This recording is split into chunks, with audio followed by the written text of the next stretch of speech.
शेतकरी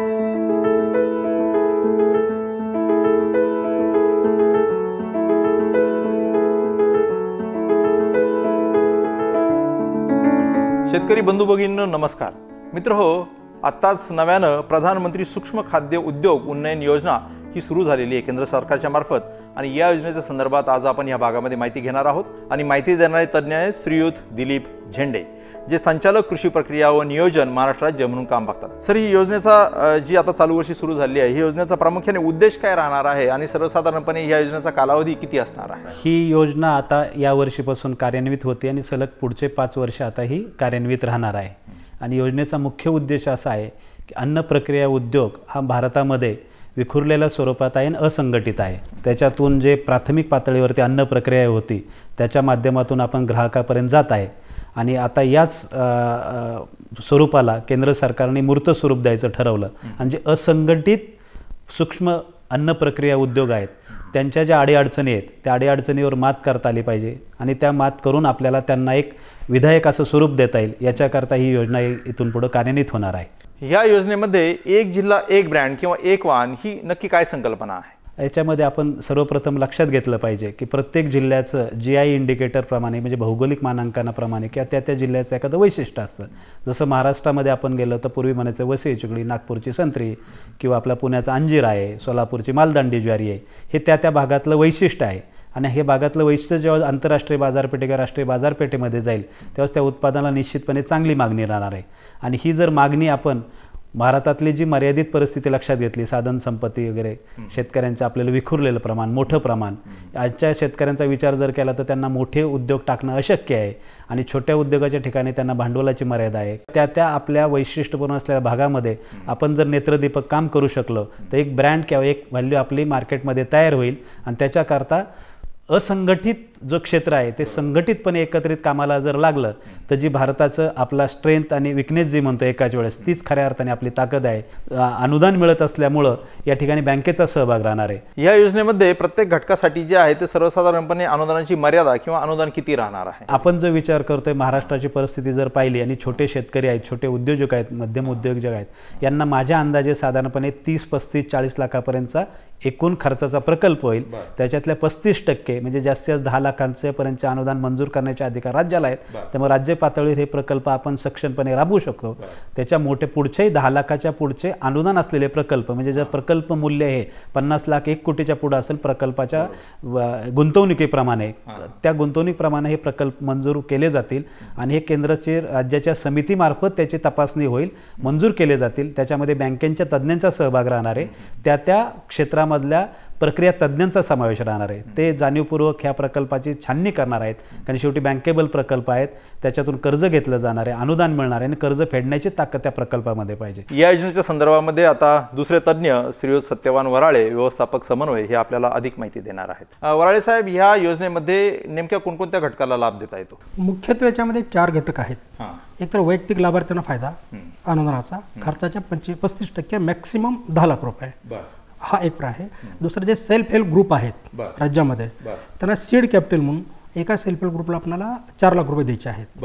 मग तो सेल्फ हेल्प ग्रुप जो आहे तो खाली त्यांच्या मेंबर्सला जे अन्न प्रक्रियेमध्ये काम करतात प्रत्येकी 40,000 असं ते 4 लाख रुपये खाली वितरित करणार आहेत. ही दुसरी योजना.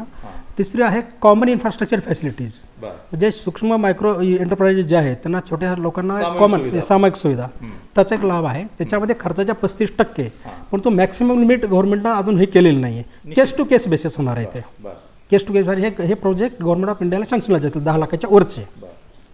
आणि चौथा जो घटक आहे महत्त्वाचा, ब्रँडिंग अँड मार्केटिंग. कारण आतापर्यंत आपले सूक्ष्म उद्योजक जे आहेत ते ब्रँडिंग मार्केटिंगमध्ये अडचणीत येतात. तर त्याला जो काय खर्च होणार आहे खर्चाच्या 50% त्यामध्ये अनुदान दिलं जाणार आहे. त्याच्यामध्ये अप्पर लिमिट क्लिअर हे केलेलं नाही, केस टू केस बेसिस त्याला मंजुरी दिली जाईल. या योजनेमध्ये लाभार्थी निवडीची प्रक्रिया कशी असणार आहे आणि त्यामध्ये अनुसूचित जाती, जमाती, शेतकरी प्रोड्युसर कंपनी किंवा फार्मर प्रोड्युसर कंपनी, महिला यांच्यासाठी काही विशेष प्राधान्याने लाभ देण्यात येणार आहे का? जे SC ST आणि महिला प्रवर्ग आहेत त्यांच्यासाठी थोडंसं प्राधान्याने मंजुरी द्यावी असं गव्हर्नमेंट ऑफ इंडियाचे डायरेक्शन्स आहेत. हा एक विषय झाला. दुसरा विषय सेल्फ हेल्प ग्रुप, कॉपरेटिव्ह ह्यांनाही प्रायोरिटी राहणारच आहे. तर जसे प्रकल्प येतील त्या हिशोबाने आणि आपल्याकडे बऱ्यापैकी फंड्स आहेत त्याच्यामुळे तसं अडचण नाही येणार त्या विषयामध्ये. बरोबर. या योजनेमध्ये अर्ज प्रक्रिया आणि लाभार्थी निवडीच्या अटी शर्ती ह्या कशा प्रकारे राहणार आहेत? आता पहिला जो घटक आपण म्हणतो वैयक्तिक लाभार्थ्यासाठी, त्यासाठी कोणीही उद्योजक ज्याचा ऑलरेडी युनिट चालू आहे आणि त्याला युनिटचा अपग्रेड करायचा आहे असा तो उद्योजक अर्ज करू शकतो. बरोबर. त्यांना अर्ज कुठं करायचा? एक तर गव्हर्नमेंट ऑफ इंडिया पोर्टल तयार करते, ऑनलाईन पोर्टल, त्याच्यावर अर्ज करायचा. पण तोपर्यंत त्याला जर वेळ लागत असेल तर इन बिटवीन तात्पुरतो आपल्या तालुका कृषी अधिकारी किंवा यांच्याकडे अर्ज करू शकतो फिजिकली, जोपर्यंत ही लाईन प्रोसेस होत नाही.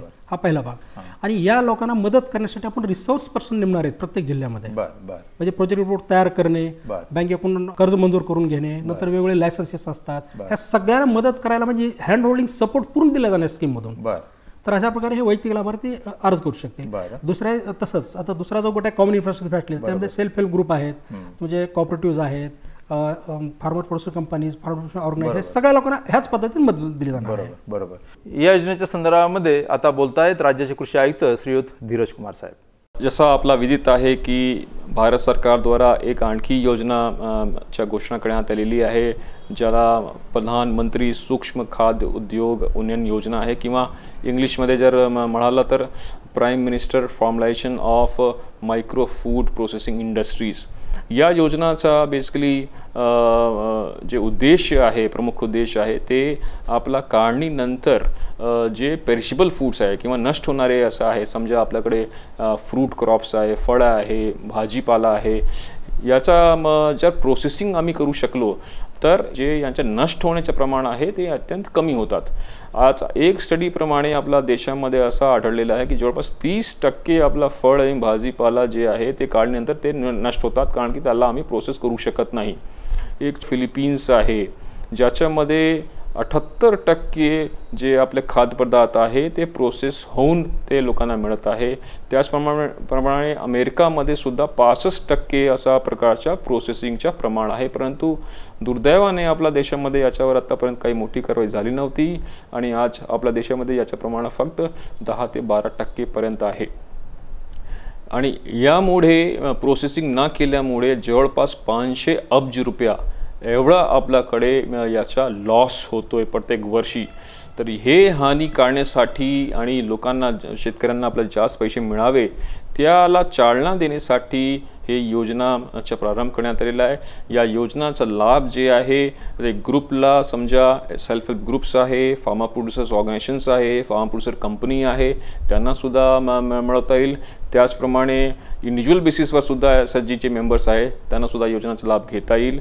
या योजना अंतर्गत तुमच्या प्रोजेक्ट कॉस्टच्या 35% अथवा 10 लाख एवढापर्यंत तुम्हाला इनपुट सबसिडी मिळणार आहे, ज्याच्या आधारावर तुम्हाला तुमचे प्रोसेसिंगचे उद्योग करता येईल. या योजना केंद्र शासनाने ODOP म्हणजे वन डिस्ट्रिक्ट वन प्रोजेक्ट या धर्तीवर केलेली आहे. उदाहरण स्वरूपात घ्यायचं असेल तर नगरमध्ये आपल्याकडे डाळिंब भरपूर आहे, या डाळिंबवर समजा आपला प्रोसेसिंग करता येईल, किंवा नागपूरमध्ये आपल्याकडे संत्रे भरपूर आहे, संत्र्यावर असा प्रोसेसिंग युनिट लावता येईल. तर यासाठी तुम्हाला जसं मी सांगितलं की 35% पर्यंत तुम्हाला याचा लाभ मिळणार आहे सबसिडीचा. त्याचप्रमाणे ब्रँडिंग आणि मार्केटिंगसाठी सुद्धा याचा तुम्हाला लाभ मिळणार आहे आणि त्यासाठी सुद्धा एक एक्सपर्ट एजन्सी तुमची मदत करणार आहे. तर आपली अपेक्षा अशी आहे की या योजनाचा लाभ घेण्यासाठी सर्वांनी एकदा आपले यूट्यूबच्या अधिकारिक चॅनल कृषी विभागाचं जे आहे youtube.com/c/agriculture-department-GOM याच्यावर कृपया विजिट करावे आणि या योजनाचा स्वरूप कशा आहे याच्या बाबत एकदा जानकारी प्राप्त केल्यानंतर या योजनाचा लाभ घेण्यासाठी तुम्हाला ऑनलाईन अप्लाय करता येईल. आपली राज्य सरकारची अशी अपेक्षा आहे की या योजनामध्ये जवळपास 20,000 अशा प्रकारचे ग्रुप्सना समावेश करायचा आहे आणि त्यांना या योजनाचा आम्हाला लाभ द्यायचा आहे. तर एकदा परत सर्वांना मी विनंती करतो की या योजनाचा लाभ घेण्यासाठी आपण जास्तीत जास्त संख्येमध्ये एकत्रित यावे आणि या योजनाचा लाभ उपलब्ध करून घ्यावा. थँक्यू. जय हिंद, जय महाराष्ट्र. या योजनेच्या संदर्भामध्ये ज्यांनी माहिती दिली ते आपले राज्याचे कृषी आयुक्त माननीय धीरज कुमार साहेब, त्याचबरोबर कृषी संचालक श्रीयुत दिलीप झेंडे साहेब व व्यवस्थापक समन्वय श्रीयुत सत्यवानजी वराळे यांचे या ठिकाणी मी आपल्या सर्वांच्या वतीने आभार व्यक्त करतो. धन्यवाद.